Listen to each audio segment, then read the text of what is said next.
No one at the reserve expected trouble that morning until a keeper noticed something chilling. One of the newborn cheetah cubs wasn't moving. While his siblings climbed over each other, wrestling and chirping for milk, the smallest one lay perfectly still. His breaths were shallow, his eyes barely opened. And every day after that, things only got worse. He slept too long, ate too little, lost weight instead of gaining it. The staff tried everything, but one night when they found him too weak to lift his head, they realized the truth. If they didn't act immediately, the little cheetah would not survive the week. They rushed him into emergency care, warming lamps, heated blankets, bottle feedings every few hours. Slowly, his tiny body started to recover. But something was wrong. His body grew. His strength returned. Yet he still paced the room with the same lost, frightened look, as if waiting for someone who was never coming back. It wasn't food he lacked. It wasn't care. It was something deeper. He was missing companionship.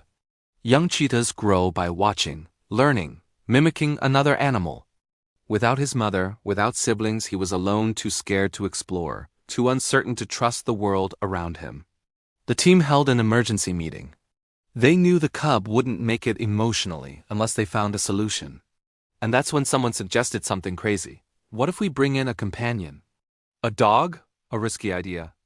A cheetah fast, nervous, unpredictable.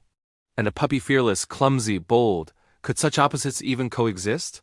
They decided to try. And the next morning, a young Labrador from a local shelter walked through the door's, tail wagging, eyes bright, ready for anything. When he entered the cheetah's enclosure, the atmosphere changed instantly. The cheetah froze. Every muscle tense.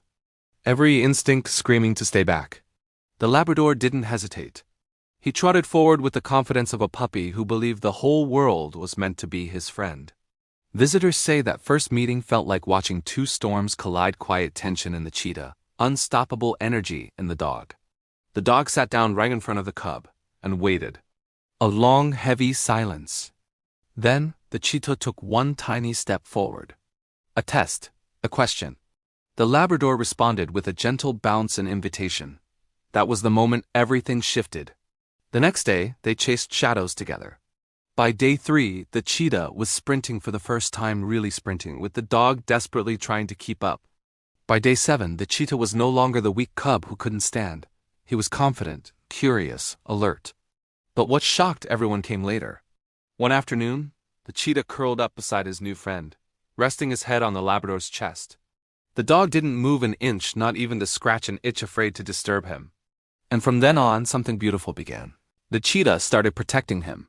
During training sessions, he lowered his body so he wouldn't knock the dog over. He walked beside him like a gentle shadow.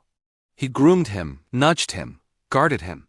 Visitors stopped at the enclosure in awe, not because a cheetah was fast or because a Labrador was cute, but because the two of them looked like siblings, sunbathing together, watching the world like a team. The lonely cub who once stood at the edge of survival now had a reason to fight, learn, and grow. The Labrador gave him courage. The cheetah gave him purpose. Together, they became something stronger than anyone expected. A reminder that real friendship isn't about species or strength or background. Sometimes the bond that saves you comes from the most unexpected place. They didn't just survive together. They changed each other. And their story proves one thing: real friendship has no boundaries.